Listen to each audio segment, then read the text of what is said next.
Communication Error. Welcome to episode 48 of the Communication Error podcast, the community patch notes episode of our remakes and remasters Too Costly. But before we get into what the community has to say, we have a very special guest. We were supposed to have two, but our guest tonight has taken out the other guest. That's right. I'm the better guest.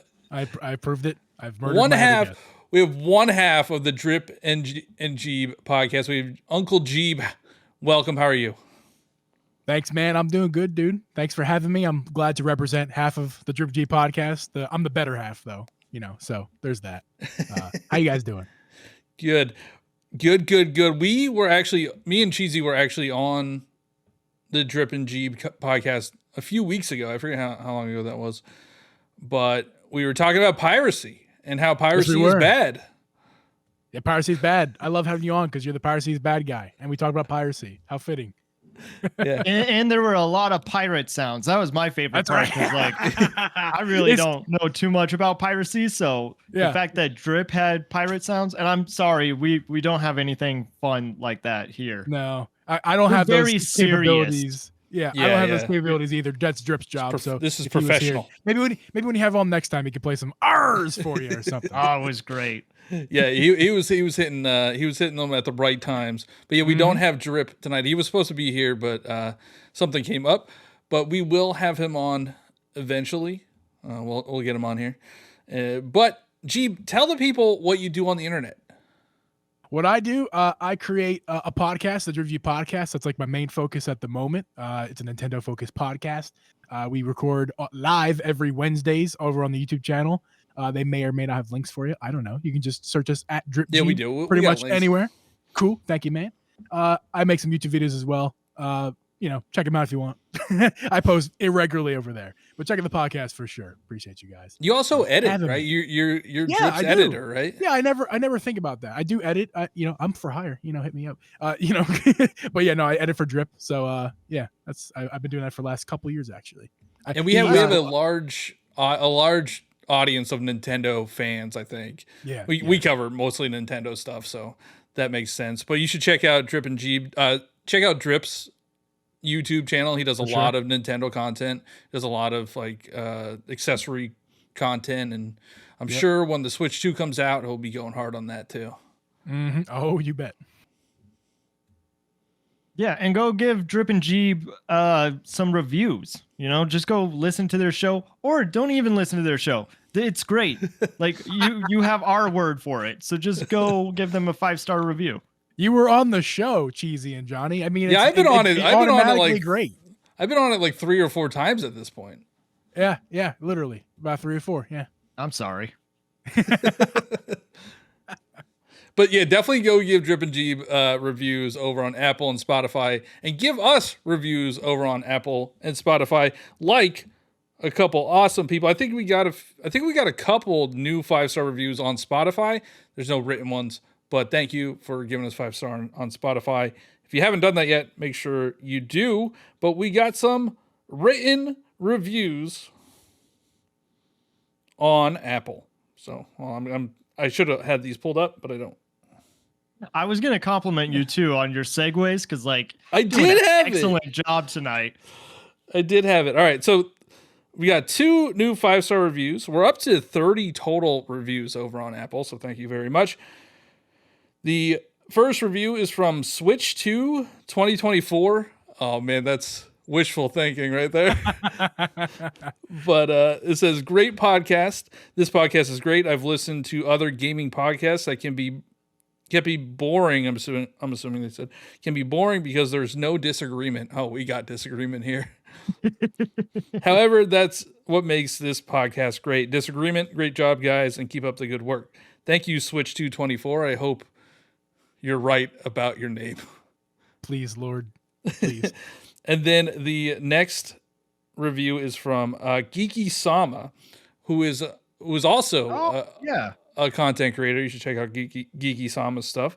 It says, a chill and fun time. I can't even read with I'm a assuming with authentic hosts. But it says, if you're into gaming and looking for a podcast that feels like hanging out with friends, you got to give Communication Air a try. It's hosted by Johnny Bo and Cheesy, and it's a blast. These guys are so different from each other, and that's what makes the show great. Cheesy brings this awesome energy and talks about games in a way that feels real and relatable. Johnny Bo, on the other hand, isn't afraid to share his strong opinions and keeps the show interesting with his unique take on things. They cover all sorts of topics from new and old Nintendo games to big issues in gaming world, like problems with big budget games, microtransactions, which consoles are worth your money, and what's going on in the gaming scene in general. I did not realize this was a very long review. We're still going. I enjoy how they make all these topics fun and easy to listen to. They've got episodes on cozy games. They compare old games to new ones, and they just chat about day-to-day gaming stuff in a way that's super engaging. The best part, Johnny Bill and Cheesy are genuinely fun to listen to. They've been at this for a while, and their hard work shows. They make you feel like you're part of the conversation. And even if I can't catch every episode right away, I always make sure to catch up. Each one is worth it.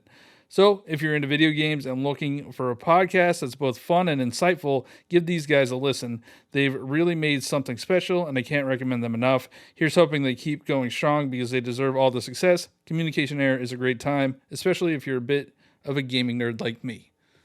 Dang, geeky. That was amazing. That was amazing. That was a great review, very thoughtful and well written.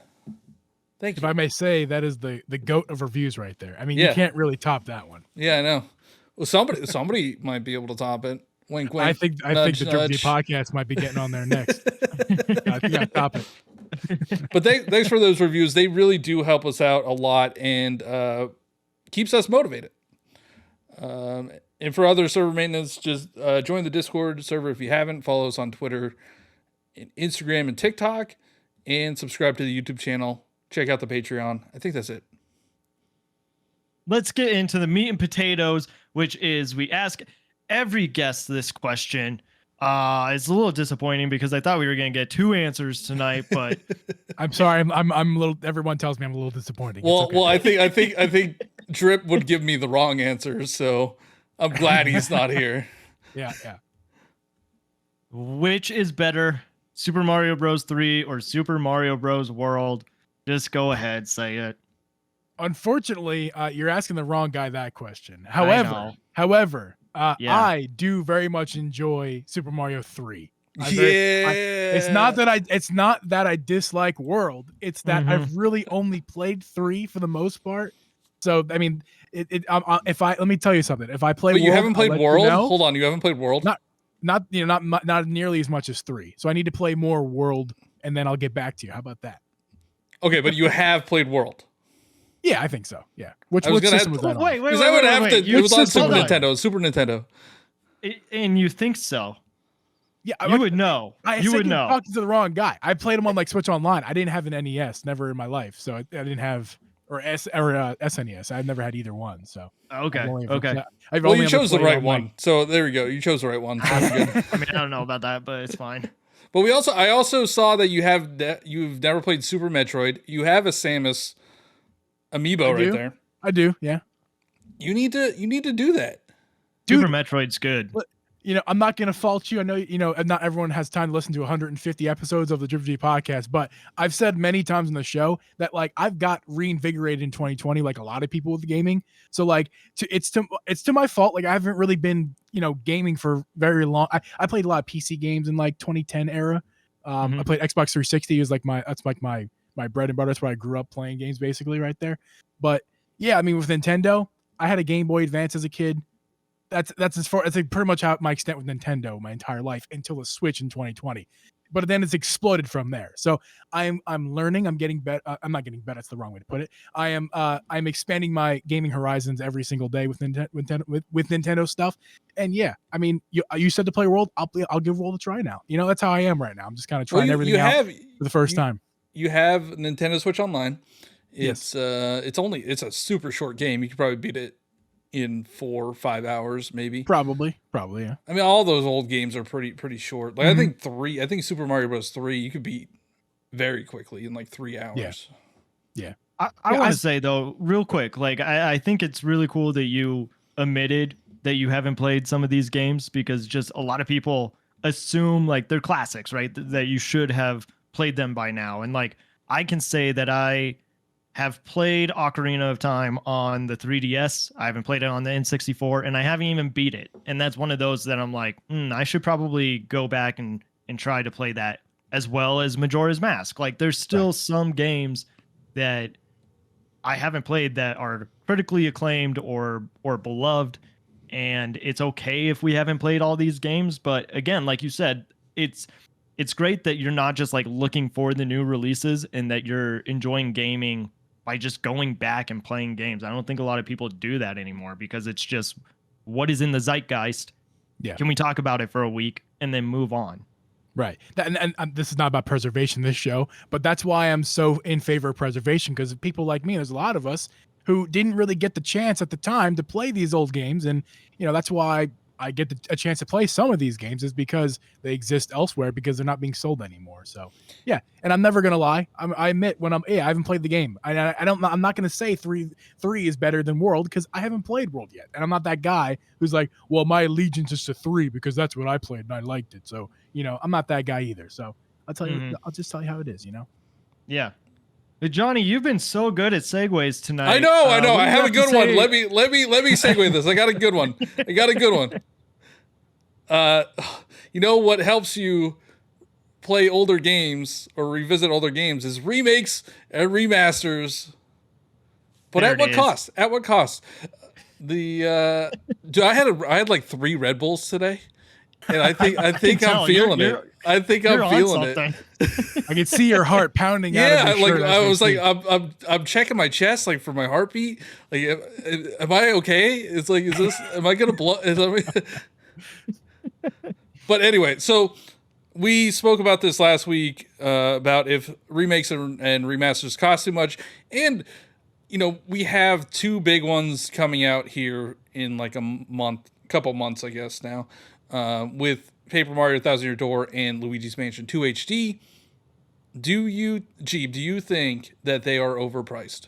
Well, I can tell you Geeb's opinion, because he actually put it out on Twitter on what your post from Uncle Geeb says. From Nintendo's own pricing structure, they are literally overpriced objectively. What do you mean by that? Myself, yes.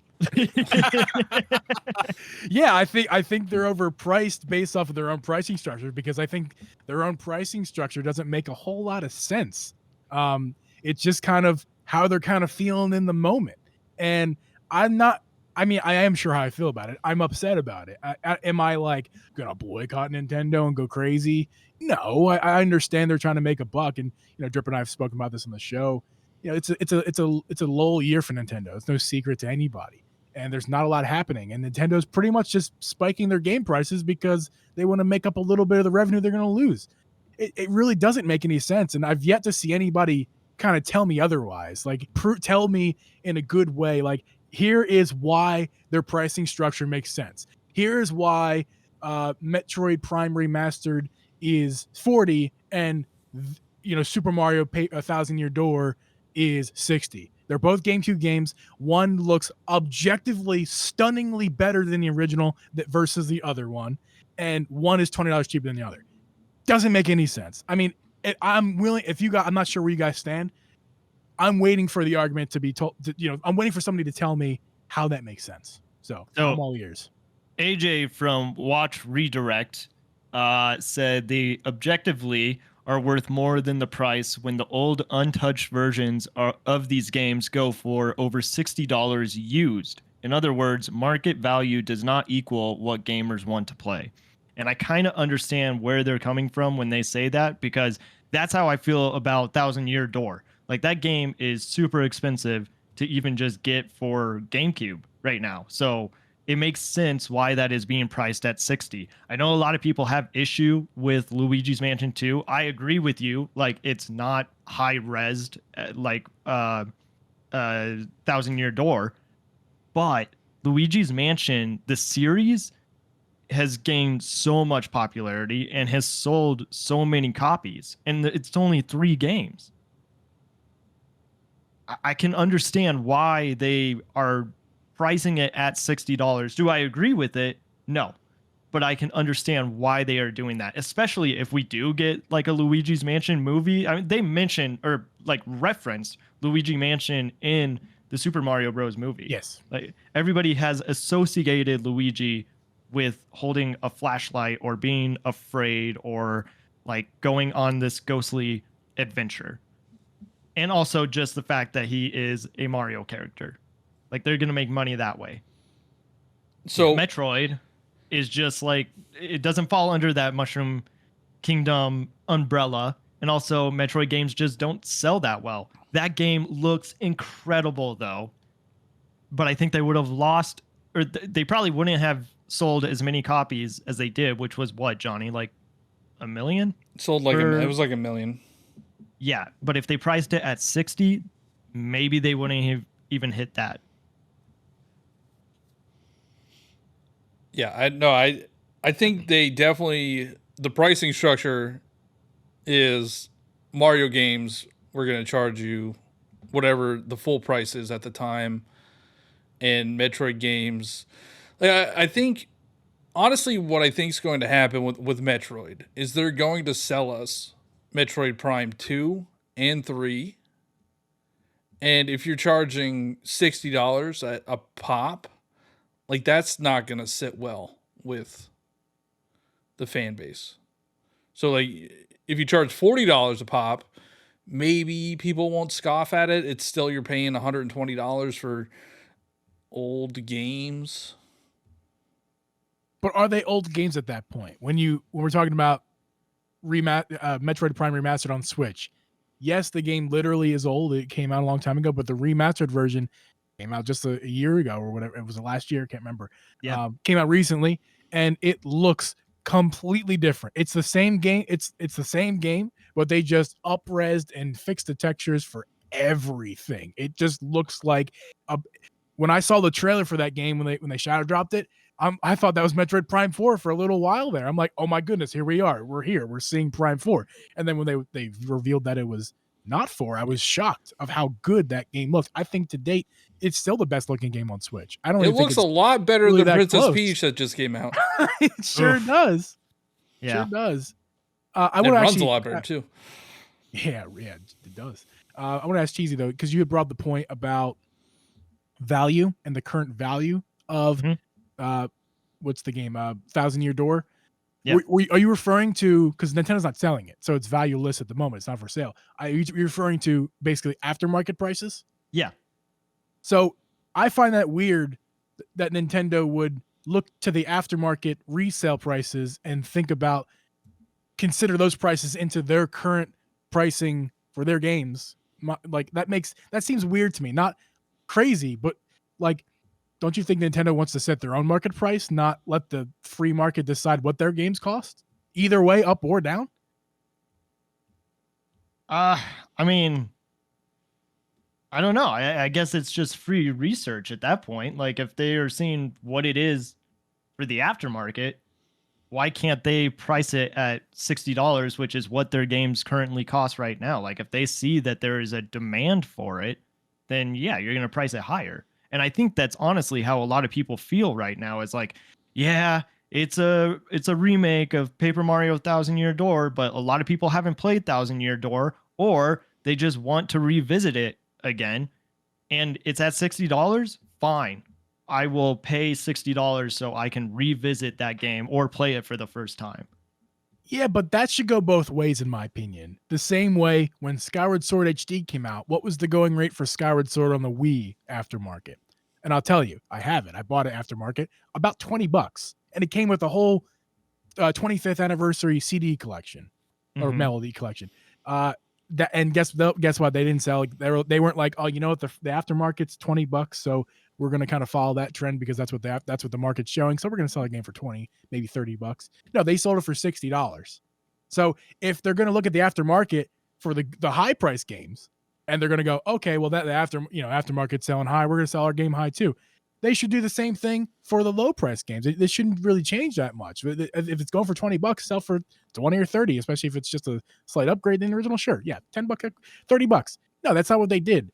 So I think a lot of us are just kind of looking for, I think the word accountability is thrown around a lot these days, but accountability for like their actions as far as like how they're pricing stuff. And if they're going to do that, that's fine. If with thousand year door, if they're going to do that and sell that for $60 because that's what the market says they should, then that's great. They should also do the same way for the lower price stuff as well. If they're going to bring back an old game again, they should look at the market and go, yeah, it's cheaper as well. So we're going to make this game cheaper too. But do you really think Nintendo's ever going to do that?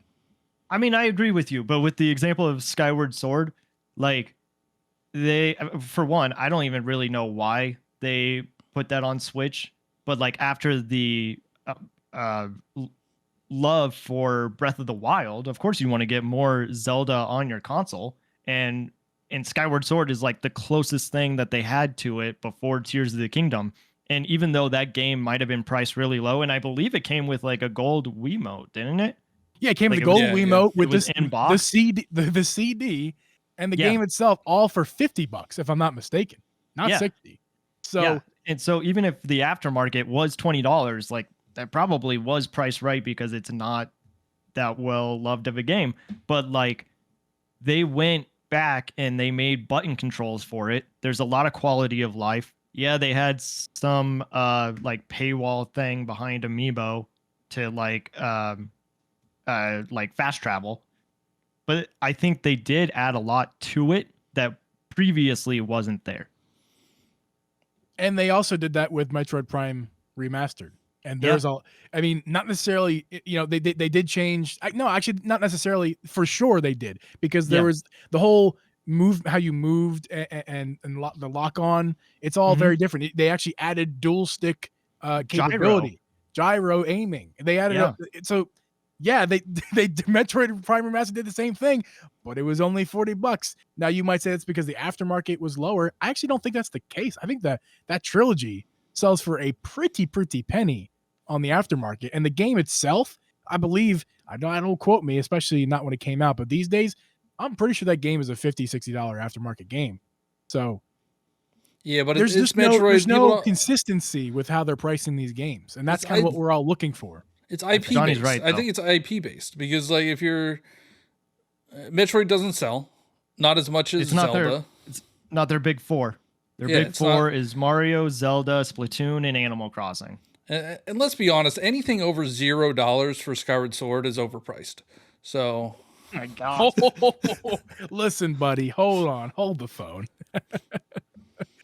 No, but no, I mean, I agree, and I think even when Skyward Sword remaster came, because the Switch remasters, I guess they were all remasters to this point.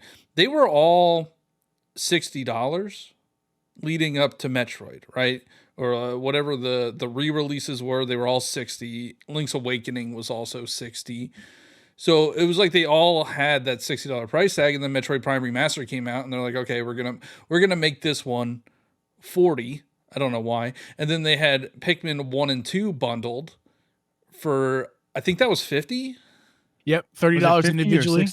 $30 individually for the games. You wanted just one or the other, but if you if you got both together in a double pack, it was 50. But again, it's Pikmin, which doesn't sell astronomically well, and they wanted more people to get into that series because Pikmin 4 was coming out, so they were trying to get more people into it, so they priced it lower. With Mario, they don't need to do that. Like they could charge 60, because we just saw it with Super Mario RPG, where they charged 60, and it sold like 3.5 million. It outsold its original game, which is probably what they were expecting, if not better than what they were expecting. So they're like, well, if we can meet our expectations with a $60 remake, we're going to do it again. And I do want to, I don't know if they listen to this show, but, and I didn't see it in the thing, but Alley to the Future on Twitter, they are huge Paper Mario Thousand Year Door fans. Their profile pic is, I believe, from Paper Mario Thousand Year Door. So they're really excited for the remake or remaster, or whatever it is. And they said, because I said, remakes and remasters shouldn't be more than their original release. And they said, well, by your logic, then I guess every remake ever made is overpriced, regardless of if they're highly requested, built from the ground up, or whatever else. If you're asking me, if that is, how do I phrase this? I don't think that's true. I don't think that you shouldn't sell them for over the original price, because presumably they're doing something to the game, and that does cost money and resources. Whether they should charge more, probably not, as far as like looking at pure profit wise. Like, they probably could sell a game for at cost or less than what they sold it originally and still make enough profit. But you can't tell somebody what's enough profit, what's not enough profit. Not to get too political here, but I mean, you can't really, you know what I mean? So like, you can't tell Nintendo, hey, you can't sell your games for a certain price because I said so. That's not how business works. The Nintendo's going to sell the game for what they're going to sell it for. You have to then buy it for what you're comfortable with. And if you're not comfortable with it, then don't buy it. And I'm not saying don't complain about it. That's certainly not what it is. I think we can complain about it all we want. That's the beauty of the world we live in. Man, is there a question in there? I just kind of. Oh no, I was just pointing out. I think I upset them by talking about Paper Mario Thousand Year Door and how I don't think it's worth it, and yeah. I felt bad. But so yeah, and honestly, when we released the last episode, something came out after it where people don't know if it's a remake or a remaster. Yeah, it was oddly timed that we had this conversation, and then it was like the very next day, people were like, well, is it a remake or a remaster? And we were like, we don't know. That's kind of what we were saying on the show. We don't even know the difference. What do you think, Geeb? Do you think it's a remake or a remaster? Man, I had just listened to your guys' podcast in like double speed to try to catch up a little bit from your conversation. And obviously, when you listen that fast, it's hard to catch every single thing. But I do know that Johnny, quickly looked up the definition of both of them. Do you actually have those handy for us here, or do you remember? Oh, I mean, yeah, I have. Yeah, hold on. Because Johnny's always prepared. Well, I didn't know I was gonna be asked again. I did the research last week. Well, while you're looking it up, Johnny, you said that you don't think it's worth it. And I know that we had our conversation last week. And so I don't know if your opinion has changed or not. But do you think it is worth it since you haven't played since you haven't played Thousand Year Door? Like, is that experience going to be worth it for you, the $60? Or is it still too overpriced? Are you talking to me? Yes. You're the one that's named Johnny. What? I'm researching. I mean, I can't multitask. I'm researching well, anyway, so here's what it says. Remake involves rebuilding the game from the ground up, and the remastered game focuses on enhancing the original game's visuals. So, I guess to answer your question, I mean, I'm buying it, and I am excited to play Paper Mario Thousand Year Door because I've heard so many good things about it. Mm-hmm. And how it's supposed to be the best Paper Mario. So I'm excited to check that out. I don't know. It's hard. It's hard to tell like if things are worth it or not because value is so subjective. Yeah. I mean, I don't think after playing Peach for a little bit, I don't think it's worth $60. Yeah, I don't know. I was going to talk about that a little bit, but I also want to save it for Nintendo Powercast, which is our weekly Nintendo news show with N64 Josh and Crawler. So go listen to that. But I think that for me, I got the experience that I was looking for. It is a little surprising at times. So like that was fun. It's very charming, but like it doesn't run well. It's kind of frustrating in the sense of like it doesn't really tell you what to do at times, so you're just kind of left guessing. And some of the power-ups, like a couple of the power-ups, are just not as much fun as the rest of the game. But for it being a new game, for it being another Peach game that we haven't gotten for 19 years, I think it was kind of worth it, especially if you are a fan of video games, if you are a fan of Nintendo, like you got to be part of that history, I guess, and you got to play it. So for me, it was worth it. even if the game itself doesn't give the same value that you get out of just the enjoyment. Does that make sense? I think so. I think it does. Okay. I think people are afraid to call it like it is sometimes, and unfortunately for you guys, I am the person who calls it like it is sometimes.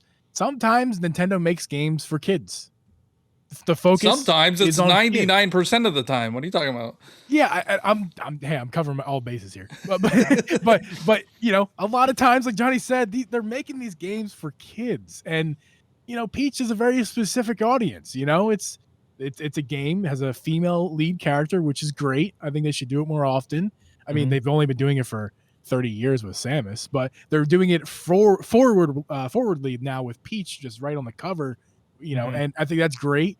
This game is made for a lot of young girls out there to kind of empower themselves and realize that girls can have representation in video games too and be the lead. And that's great. Gameplay wise, it feels like it's a game for 8-year-old girls. You know what I mean? Like it's not anything crazy. It's and that's fine. And I think it's okay that they did that. I think it's fine that that's who this game is for. And I think it's fine to charge a game full price because they still put full effort into it. It's not like Nintendo didn't put their full effort into it. They just made it for a different audience that's not, you know, a 30-year-old male. You know what I mean? So that's fine. It's all Everything fine. should be made for me and appeal to me. Yeah. You know, the everyone tag for Nintendo, it's not usually everyone. It's usually the younger audience. And if you can kind of relive that experience you had when you were younger and playing these games that are made for these younger people, that's great. And what's the difference? What's the difference between this and like Animal Crossing? Because everybody loves Animal Crossing, but you could say that it's not everyone loves Animal Crossing. Oh no! I was just gonna. Because I mean, honestly, I do think that like almost everybody on the planet loves Animal Crossing. Oh, yeah. It's really hard not to say like that. it. Say that on TikTok. I dare you. I dare you to say that on TikTok. That everyone. That everybody Animal loves Crossing? Animal Crossing. Just I dare you. I dare you. I think TikTok would have. I double my dog back dare on you. this. I triple dog dare you. Oh no, the triple dog dare. I think he's already said it on TikTok. It's already here, and we're right here, meta, watching this right now on TikTok. After well, maybe my stuff gets shown to the people that don't like me, but man, there are a lot of people out there that do not find Animal Crossing appealing. There was actually a guy, I stitched his one video where he's like, why do grown men have a Nintendo Switch? Oh, I know that video. And he mentioned Kirby in that one, but then he did a follow-up where he's like, nobody can tell me that a grown man should be playing Animal Crossing. Wow, that is he got roasted. He got roasted, but I guarantee there are people out there that do not like Of Animal course, Crossing. Johnny. Not everybody likes no, everything. but you have to say everybody. Here's what your TikTok is. You have to say, I know everybody loves Animal Crossing. That's your hook, and then I don't care what you say afterwards. But and it's so funny too because if I said it versus you saying it, we would get two totally different comment sections. You know it's true. Everybody loves, and we all know everybody loves Animal Crossing. Yeah.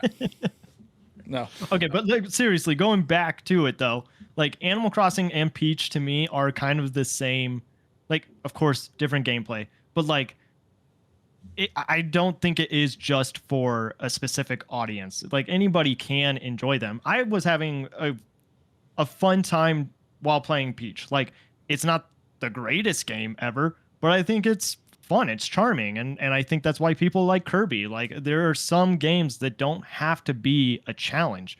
Like, yeah, it is kind of just hit a button here and there and like, are you saying, sorry to interrupt, are you saying Animal Crossing is not challenging? Because I would beg to differ with you. Have you seen the islands people are able to create? Yes, like, and that's why I stopped playing. Ridiculous things that they're able to make, and you're gonna sit here and tell me that's not hard to do? I'll tell you, it is very hard to do. I've got 600 hours in the game, and it only stops at 600. because I gave up trying to be the people who make beautiful islands. It was Yeah, no, my hot take of Animal Crossing is I prefer New Leaf over New Horizons. Like, I would take New Leaf any day. A lot of people say that, yeah. And I think it's because I don't care for the customization the way that some people do. And I think it's great that people are able to customize their islands in certain ways, but I am totally fine with just having it the way it is and just fishing until the moon goes down. Like, that is the way that I want to play. What is even happening right now? We were talking about remakes or remasters. What is even happening? Because everybody says that we're getting a New Leaf remake, and that's okay, there you go. That's how you tie it in. That's how you tie it in. See, that's called a segue. Yep. I've got good at those. No, I did want to say one thing about Peach. I didn't play a lot of it. I played like an hour. I did the first 4 little doors, and the Ninja Peach one I actually really enjoyed. And I would love a game like that, honestly. I thought it was hilarious when she would go into the grass. She would hold up bush like cardboard bushes, but you can clearly see her. And I'm like, I want more of that in this game. Like, if it had that kind of charm the whole way, like that's pretty good. Same with like hiding on the wall. Yeah. Yeah. I don't know. Maybe keep playing it then. Just a few more plays, because then you get an idea. I play real games now, like Dragon's Dogma. Oh yeah. And Rise of the Ronin. You're not a real man until you spend $200 on a game you already spent $70 for. I would like to add another dimension, actually, if I could, onto this conversation. Go for it. Yeah. I think talking about remakes and remasters, ports to the Switch and what have you. When you're talking about all that stuff, I think it's how old the game is a factor, right? What I think is a conversation that people always conveniently leave out for one reason or another is, as far as price is concerned, what kind of game the game is. For example, Animal Crossing is a sim game. Like I said, I put 600 hours in that game, and you can put 4 times that easily if you wanted to. Tears of the Kingdom. Everyone had a big cry over it being $70, but that's a game you can put in 1,000 hours into. Yeah. And that's not to say that a game that you can, like Mario Wonder, that takes about 10 hours to beat, it doesn't make that any less of a game. But they're different kinds of games, and it's a factor in whether or not it's worth it for you. Because you cannot tell a company how much they should sell their game for. You can't tell a business. I don't like Charmin. I know you got soft. Your bears are cute on your package, but I don't really want to pay 45 cents a roll. I would rather pay a cent a roll. So that's what you should charge. You can't tell a business what they're going to do. You can only speak with your wallet. So I said that because games that typically offer tons and tons of content, should those not be valued more based off the same scale of, well, that game is old, so it should be less? Well, games that are new and have tons of content should be more. No, how do you guys feel about that kind of dimension on this whole conversation? Well, I don't know. How do you feel about Skyward Sword? Am I gonna get hurt if I say something positive about Skyward Sword? I feel like I'm gonna get hurt. I'm the only one that doesn't like Skyward Sword. No. But like from earlier, you were saying that it should be priced lower, even though they added a bunch of content. That wasn't my personal opinion. Did they add? They added button controls. That's all they added. They added button controls. 60 FPS, HD textures, and quality of life. So every time that you are grabbing an item, it's not popping up with the same menu over and over again. I think they added some other extra content too that I can't remember off the top of my head, but I believe there's extra content as far as like, after you beat the game, or the hero mode's added. I don't know if hero mode was in the original. I don't know. There was extra content. Do I feel like it was worth it 60? I do because that was about a 50-hour game if you tried to mostly complete it. Not necessarily completion, but close to it. It's about a 50-hour game and offers 2 different ways to play: button controls and motion controls. Whether you like them or hate them, they're still there. 2 different ways to play it. I think it was. I'm incredibly biased. Okay, I'm incredibly biased. I love Zelda like too much. Here's my Skyward Sword Joy-Cons that have not been thrown in the trash. Can confirm, have not been thrown in the trash. I do think the game is worth it, but I'm biased, and I can also admit that I'm biased towards Zelda. Should it have been less? Maybe, probably, but I think it offered enough content. That's the thing. I think it offered enough value via content and other extra goodies that that they gave over the original, that it was worth it for me. So that's the answer to that. So here's a better question for you, because I said that we got fleeced on this one. Do you think Tears of the Kingdom was worth $70? I think it was worth how much did you say it was in the last video? $500, because that's what I paid for it too. I probably more than that, because I got you didn't mention the amiibos, and I also bought the freaking amiibos. Oh, I have the amiibo too. Yeah, I got the amiibo right here. Yeah, I mean, so listen, I don't make a lot of money these days, but I still spend all that money on Tears of the Kingdom because it's a special thing, man. It's your favorite franchise.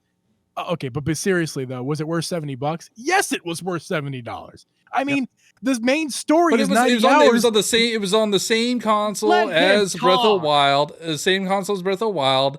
Is this hey Cheesy? Is this the piracy is bad guy? We gotta get this guy out of here. I don't. Hey, remember when this guy said piracy is bad? I don't know.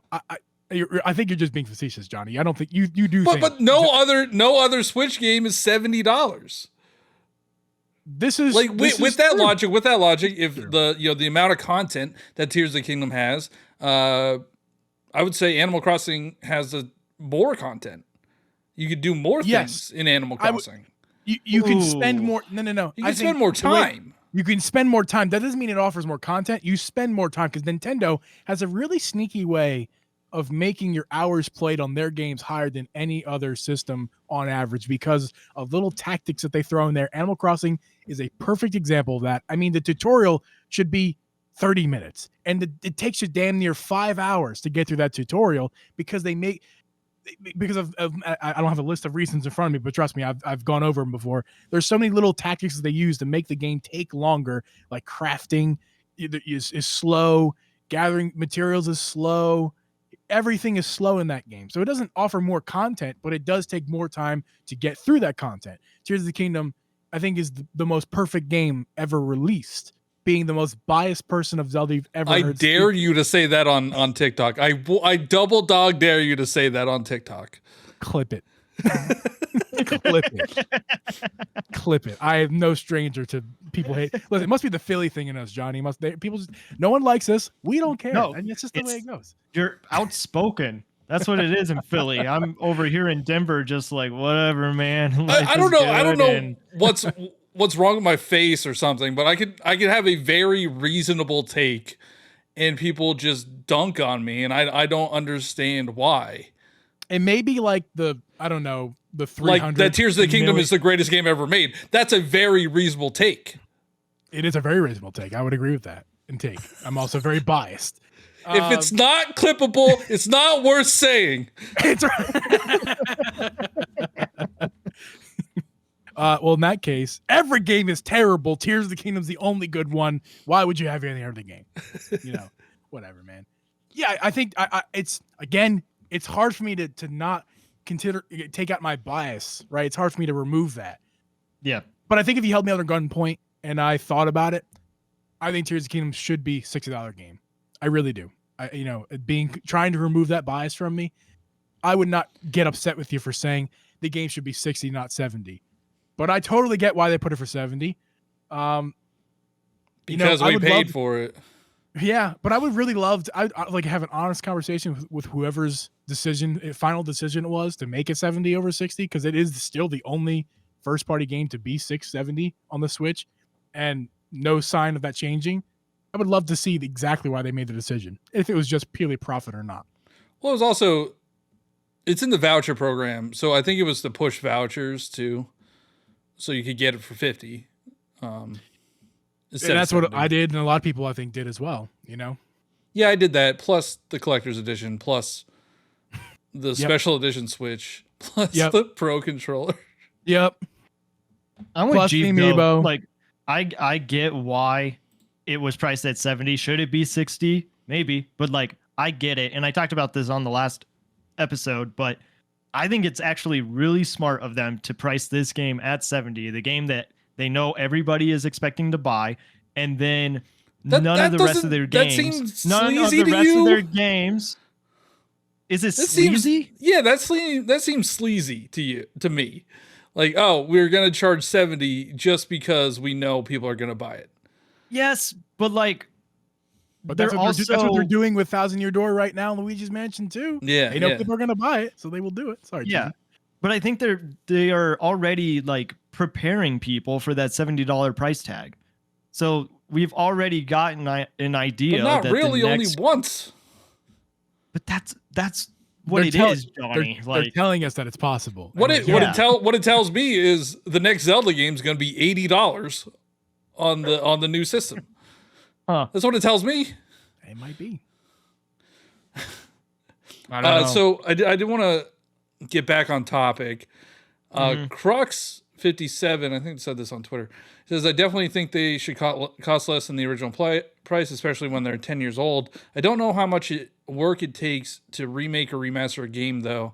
Wish we could hear from a developer on that. That's a good point. Like, I really wish we could hear from, like, what makes them...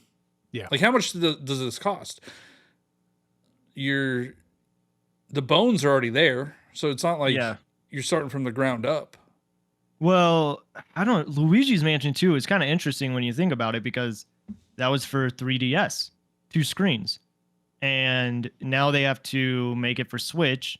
And you would think that it would be like an easy port, but maybe the HD graphics takes a while. And I'm just speculating because I also don't know what it's like to make these games. But I can't imagine that it's super easy. Otherwise, like, wouldn't we be getting games like almost every other week? Yeah. Well, I mean, there's probably like they probably do have games like ready to go, but they don't want to release them that close to each other. Like these, I think, are even coming out really close to each other. They're coming out within a month of each other. Yeah. I think 2 games they have on the back burner right now is probably, it's not, I don't know this. I'm not a real leaker, although as we discovered in the podcast last week that I am a leaker now. But the Zelda double packs that are so rumored, it's been, if any part of those rumors were true over the past few years, they've been done and they're just sitting there ready to go. And it's just a matter of like when they decide to push the button. Yeah, no, they're definitely ready. Like they're already made. They're already made. Like, so those have actually been like leaked and people have talked about them, or is that just like a big wish that everybody has had and like we just have tried to make it come to existence? I wish I remember who it was. One of the big credible, not leakers, but sources. I guess I'll say on YouTube. I wish I remember the guy's name, but he said that they were coming really soon at some point. It might have been Grubb, but then they backtracked and said I forget exactly what they said, why they got wrong. Either they got wrong information or because it's like the obvious. It's like the obvious thing. Like, oh, we've gotten all these Wii U games on the Switch, and Wind Waker HD and Twilight Princess HD are right there. Like they could just put them on Switch. Yeah. I don't know. I mean, like I wish that we knew what it was like too, because then maybe we wouldn't be having this kind of conversation on the internet. Like that's the other thing too, is I wish developers were more open, and maybe they are, and we're just not looking in the right spot or wanting to even take the time to learn what goes through game development, because then maybe like we wouldn't have this discourse all the time of like, is this game overpriced or not? Like you have Metroid Dread on your computer right now, and people were really upset that game was $60, but that was amazing. Like, I don't understand that argument. And it's a brand new game. It's a great Metroid game. And it's the best selling so far. They didn't like it. They didn't like it. I bet I purchased Elden Ring, played it I gave it 56 minutes, not even an hour. I didn't like it. I returned it. But guess what? I voted for it for Game of the Year. Because you know what? I'm able to separate myself like that. As far as when we're trying to make a decision like that, I recognize that game was great. Not for me. Not for me at all. And I returned it. And I didn't regret it. Everyone's having fun with it. That's great. Have fun with it. Not for me. But I'm not going to go on the internet and then tell everybody, not worth it. That game sucks. It's overrated. You guys are all crazy. No, I didn't say any of that. I just returned it. I wanted my money back. I didn't like it. But I love that you guys did. And I can see from a standpoint, besides my own, it was a good game. It's a great game, actually. Well, we with Metroid Dread, we see Prince of Persia is already 40% off. Yep. People just don't like Metroidvania games. Was that game worth it? We're talking, that's the whole episode. We're talking about things being worth it or not, basically. Was that game worth $50? No, because it's a Ubisoft game. Right, but take out the Ubisoft part. The game itself. The game itself I think that game was worth $50. Yeah. I think the game was almost, if not just as good as Dread. Yeah. I think it was actually a little bit underpriced, being honest. But because it's from Ubisoft and they do what they do, it wasn't worth it. But again, it's all subjective. It's just that's the thing. You know what I mean? It's not like as cut and dry as some people make it out to be. So I don't want to skip over Clockwork Clone because I think in his comment he said you could skip me if you want, but I don't want to skip him for that reason. How to get your comment read on the podcast? Tell them that you don't really care that much. As far as Luigi's Mansion 2 versus Thousand Year Door, I largely agree with your conclusions. Luigi's Mansion is overpriced, and the Thousand Year Door isn't, and I think you'll see that in their sales reports. I know for a fact I have zero interest in buying Luigi's Mansion, largely because of the price, but I'm rather likely to pick up Thousand Year Door, partially because I perceive it as a higher value game, but also because they actually remade the assets. And I think like going through these comments, it does look like a lot of people, they're probably going to pick up Thousand Year Door and not Luigi's Mansion 2. That's what I'm going to do. I think a lot of people are still going to pick up Luigi's Mansion after the success of Luigi's Mansion. No, I think that there is a fan base for Luigi and the Mansion series. And they're going to ruin it by playing the second one. Even though Dark Moon is not as great as Luigi's Mansion 3 or 1, they have titled it Luigi's Mansion 2 because they know that there is a fan base. And if you just play 3, well, you should go back and play 2.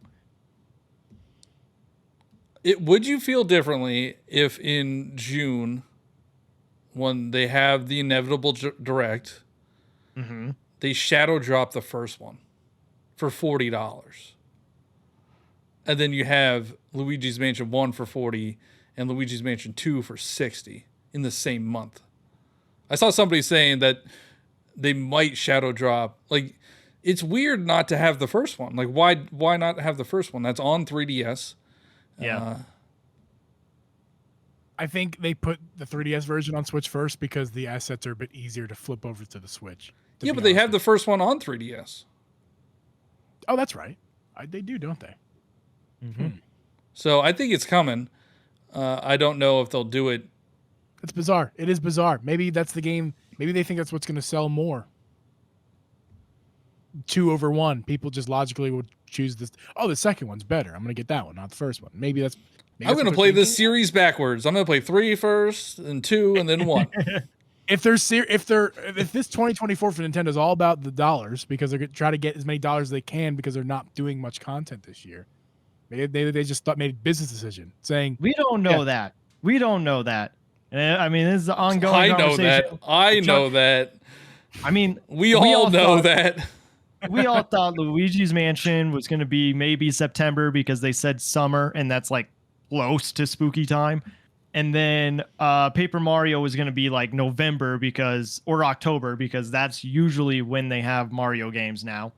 And now that they have released it and they've announced the release dates for May and June, there's still so much of the year that's left after that. There's 6 months left, Johnny. And I mean, like, there maybe is still some remakes. But it's going to be all remakes. But we're not stopping. They were at PAX East. They didn't reveal anything. So? They don't need to right now. Through March, and there's nothing. Yeah, because There's the nothing in biggest April. thing that we have right now is Paper Mario, and they know that. After Paper Mario, what's the next big thing? What's the holiday seller? Like, there's no way that they are just gonna sit Wind Waker back HD. and do nothing. Probably, yes. I don't know, man. I just think that it's like there's still so much time for them to be on top. I don't know. I just remember when the last year of the Wii was complete trash. It's a different time, man. No, Like it was was a leading very into- successful. It was a very successful console, but they are doing more collabs than ever. They are making movies. They are making theme parks. Donkey Kong is opening in spring for Japan. I can't wait Like- until I'm not eating that chip. I mean, you'll be eating the one chip challenge. Mom and dad are fighting. But yeah, I'm reading some of these other comments that we got. Like Caden on Spotify says, "Why is Luigi's Mansion 260 when they're only updating the resolution? Metroid Prime 4 is only 40." Everybody's saying Fierce Link says Luigi's Mansion 2 is overpriced. Remasters should be 40, remakes should be 50, and new titles should be 60. I like that. And then That's Call Me Wooly said Crash Bandicoot remastered 3 games, and that was $40. Can confirm, not made by Nintendo. Yeah. Spyro Trilogy was the same way. Mm-hmm. And it's on sale these days. You can get I saw the trilogy. Actually, I think I saw like a package for like $30, so they're giving you all the Crash stuff and all the Spyro stuff for like $30. You know? Yeah, that's another thing with these remasters and remakes from Nintendo. They're 60 and they're always going to be 60. They are not going down. Mm-hmm. And that kind of sucks. Yep. I mean, when I purchased my Wii U back in 2021, I purchased it to purely pick up Wind Waker HD and Twilight Princess HD, and I paid for a Wii U game in 2021 Twilight Princess was $50 for the digital game on their eShop. That game should have been like $15 if it was any other publisher, maybe even less. But you know, here I am, a shill, paying $50 for it. You know? Yeah, we all do So, it. That's why you buy. Nintendo- That's why you always buy them day one. Yeah, I mean, if it's a game that you really like, if it's a franchise and a game you know you're gonna like, buy it day one. Don't wait for a sale. If it's a game that you're iffy on, think about it, see the reviews, then get it if it's good. If it's a game that if it's a franchise you don't really care all that much about, and you want to wait and see reviews, and you say, I'm still not sure, wait for a sale. You know, that's kind of my methodology of how I do it. Waiting years for Nintendo games. Yep, that's with Nintendo stuff. It's you pretty much got to buy it or don't. You know. Mm-hmm. I mean, we've talked a lot about Nintendo. Do you have any thoughts about the other big systems? What are those? Like Xbox, PlayStation, and remakes, remasters? Because we talked a little bit about Last of Us and how they remade the first game, and then they had a remaster for the second game, and those were still priced pretty high. It was at the time of when the show was out, so people got to experience it with the show, or they were watching the show and then they played the game or whatever it was. So you do have that on your side, but like, is it still worth it? Subjective, I know, but like, I don't know, man. I don't have a PS5. I've never played the Last of Us series. The only Last of Us thing I've ever done is watch the TV show, and I'm like one of the 4 people out there who didn't like it. And I love Pedro Pascal, so like, I don't know. I don't. No comment, cheesy. For the sake of the, I probably already said something someone's gonna get mad at just by saying that. But no, it's just no it's comment. interesting because it's going back to the whole being Philly thing, because Johnny also didn't really like it. There's a fist bump right for you. Here you go. Oh. Where am I going? There we go. There we go. Yeah, right there. They bros for life. No, it's not that. The comments are gonna say even their fists look the same, just white males with beards and hats. I think when we were on your episode, they were like, "Why are there two Jeeps?" I don't think we look that similar. We're Especially wearing a hat. We got a beard. Take your hat off, Johnny. No, take your hat off. Yeah, I don't have. Okay, let's see who looks the. Yeah, take your take off all the normal stuff we wear. Yeah, we don't look the same. I got a full head of hair. You know. Yeah, I don't. If you're listening to this podcast, I'm bald. Me too. Go check the YouTube video to find out. That's right. Leave a like while you're there. So, you have a Steam Deck. So do you play? Do you play like Resident Evil 4 remastered or anything like that? I haven't. So the stuff I got on my Steam Deck is, like I said before. Remember, piracy is bad. Piracy's bad. No. Yeah. I've already talked about what I use my Steam Deck for mostly, but I have acquired a lot of Steam games over the past. Well, not the past, but in like the decade of the 2010s is when I was doing a lot of PC gaming. So I have acquired quite a few games. I don't play a lot on it. I use it. The Steam Deck is more like a toy to me, like either for emulation or just kind of messing around with desktop mode and figuring stuff out there. I did recently pick up Arkham Knight or the Arkham trilogy. If that's what it's called. And I started playing the most recent game in the franchise. What is that? Is that Arkham Knight? That's Arkham Knight. Yeah. Did you get that on Switch or did you get it on Steam?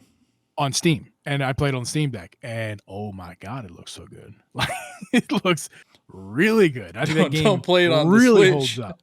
No. Don't play it on Switch. I saw the reviews. I know that game looks like hot garbage on Switch. So that was a collection that came to Switch recently. It was $60 for all three of them. Not worth it. Yes, on Switch. Because the third one doesn't work. And the third one just doesn't work. Yeah. The frame rate. WB did not take the time and the care in that port. I think it's clear, especially after seeing it, after it came out. Did not put the time and care into that game or those three games on Switch. That was I use this term lightly, but that was a cash grab, man. That was a cash grab. Get people to buy those games, especially when I found it on a third party legally. I'm not getting legal stuff here. Like CD keys, I think is what they're called. Illegally purchased third party download codes. Yeah, it was $6. Yeah, for the trilogy. It's the weekend. Steam. The weekend it came out on the Switch. $60 on the Switch. It was $5 on the PlayStation Store. Yeah, I mean, it's just no contest. It's kind of silly they put that game out for that price, but they know it's going to sell. That's kind of the theme of this episode. And Nintendo or whoever putting games on the Switch does at the price that they put it at because they know it's going to sell. So simple as that. Yeah, I mean, it's interesting when you brought that up. Because I mean, you said you didn't. I don't think you were around in the Wii U era. Like you weren't playing Nintendo. No, I was not playing Nintendo that era. Although I did play lots of Mario Kart because my brother-in-law had a Wii U. One of the 13 million people, or should I say like 5, who were playing Wii U. So like, yeah, I did play some Mario Kart 8 for sure. But, Cheesy, I don't know if you remember what it was like during the Wii U era, but Nintendo would give you a free game. Like I think I bought Wind Waker HD and I got Pikmin 3 for free, or I got a free game. So was that like the ambassador program? No, it was I think Club Nintendo. It was Club Nintendo at the time. Okay. That if you bought, I think I bought Wind Waker HD, and you just got a free voucher for a game. I remember getting this. I remember getting a couple free games. I got like Pikmin 3 for free. I got Donkey Kong Tropical Freeze for free. Like it was a completely different era.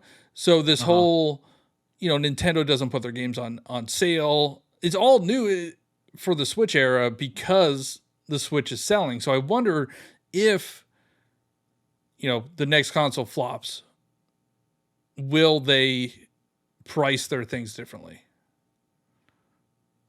Probably. I mean, like you said, we haven't even had like a price cut for the Switch itself. We've had different iterations of the Switch or different models, I guess, but there's never been a price cut for the system itself. So I guess, yeah, why would they price their games lower? Yep.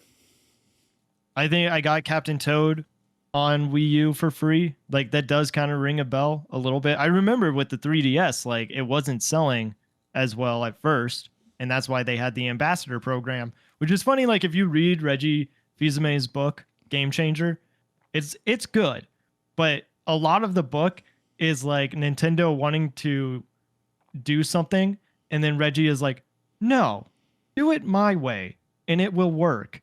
And like, it did, but that's a lot of like what that book is like, why are you going to put out Wii Play without a Wiimote? Like, that's the reason why we got that. It was just added value, and we don't really get a lot of that today. That kind of sucks. Yeah, I don't know where I'm going with this. Like, Nintendo has just learned how to make money, and yet not how to make money. Like, we could have themes on the Switch. I know it would slow it down, but if they really wanted to make more money, people would buy those themes and they would have a slower Switch, which people would complain about, but they got their themes, you know? There's so many things that they could be doing, and I think it all kind of went away with the Wii U and some of the decisions that they were making there, and the eShop, the Virtual Console, because now we just have a subscription model that makes them even more money. So I get that decision, but it's also like, we don't have the same amount of games that we used to. I'm kind of glad though, because I would buy them all. And yeah. $5 a pop adds up really fast. Yeah. $5 to $10. Like N64 games, I think they were charging $10. So the Nintendo Switch Online is a much better model. I don't care what anybody says. And people don't take advantage enough of like the family plan thing. Nintendo is a very open family plan for their subscription model.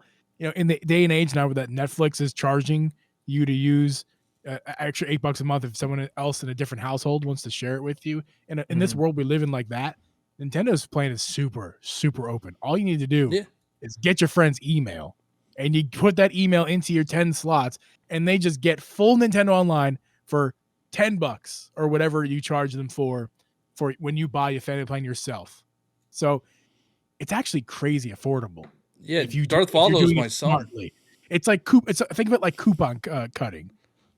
What'd you say? Darth Valdo, he's a friend of ours, a friend of the show. Okay. And he's on my plan. He's my son. Oh. He's a friend of yours. He's my son. Yeah.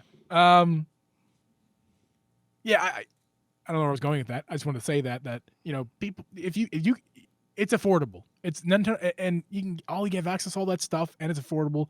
Trip and I have been like in our circle, you know, kind of getting ripped for the last few years about saying we thought the service was worth it, because then we were being called shills and all, you know, all this stuff people tell you are because you think something's a good deal or not. Like this whole episode, it really depends. It's not clippable to say that, but it does depend on whether you think it's worth or not. For us, we thought it was worth it. So you're saying that the Nintendo Switch Online is the best deal in gaming? Game Pass, you know, people say Game Pass is. Dang! I was trying to get them to say it. Oh, they say Game Pass is the best deal in gaming. It's not if you don't play the games on it. Vampire Survivors is on there. It's definitely worth $15 a month. Listen, there is, if you're a Nintendo fan, which you are if you have a Switch in some capacity, there is something in that service, maybe even a couple things that you're going to play a lot of because they got it all in there. Mm-hmm. Game Pass, you can't be an Xbox fan and definitely have something you want to play. I mean, maybe you could say something like the Starfields of the world, Forza, but what if you don't like those games? Because there's just a couple. There's a bunch of old retro stuff that Nintendo has that you might like. I don't know. I think the Nintendo Switch Online service is the best deal in gaming. Clip it? Yeah. Clip it. So I guess this is kind of how our conversations go most of the time, is like, we don't really know how to go from here because like we don't know the answers. There is no answer. It's just a discussion. Mhm. But I guess like in a perfect world, is this okay? Should it be priced lower? Should they be priced higher? Because it takes time to make these games and because you have a name behind them. And it's, to me, like, I'm totally okay with what the price is right now. I think games are expensive. They are a luxury. I think they could be priced even higher because it is an art form. It's the same way as like going to a live show. Like that is expensive. Not a lot of people are able to do that. It's like putting a pricing a painting. You know, like it all depends on whose name is on it, the brand, whatever. These games are incredibly cheap for us to purchase versus how they are made. Have you guys ever walked into like a really expensive restaurant and ordered like something you didn't like intentionally? Just like, I'm gonna walk into a really fancy restaurant and pay like $200 for this plate of squid. No, is this something that you do? And then go, and then no, I'm hypothetical here. You go walk into the expensive restaurant. I like my hypotheticals. And you go, I'm gonna get something I don't like just so I can yell at them. You know, this squid is the worst thing you ever tasted. I'm not paying for it. I'm getting out of here. And then walk into McDonald's and then buy a cheeseburger and walk up to them and say, this is the best thing that I've ever had in my life. This is so much better than that crap restaurant down the street sells me $200 for squid. Point being, you should think of games more like everything else in the world. What you're buying, is it worth it for you? Are you getting what you're paying for? With the squid, that probably cost a lot more raw prices just to get the squid and serve it to you. A lot more than a cheeseburger, but you're going to have a lot more enjoyment with that cheeseburger. So Nintendo games are kind of like that. Squid, it's a luxury. It's, you know, it probably costs a lot to make, more than you think because of how they acquired it, but you still don't like it. That's just the way it's going to be. You don't got to walk in the restaurant and order it and then say, this is crap. It's not worth my money. That's what people do with Tears of the Kingdom. They already knew that those people already did not like Breath of the Wild. They still got the game just so they could complain about it. Or they didn't get it and complained about it, which is more fair, but not really. You know, put your money where your mouth is. If you're going to complain about something like that, on that, tell me it's not worth it. Like, I guess to you it is, but not to me. Don't tell me it's not worth it for me. I like squid. Yeah, I like Splatoon too. I hate squid, actually.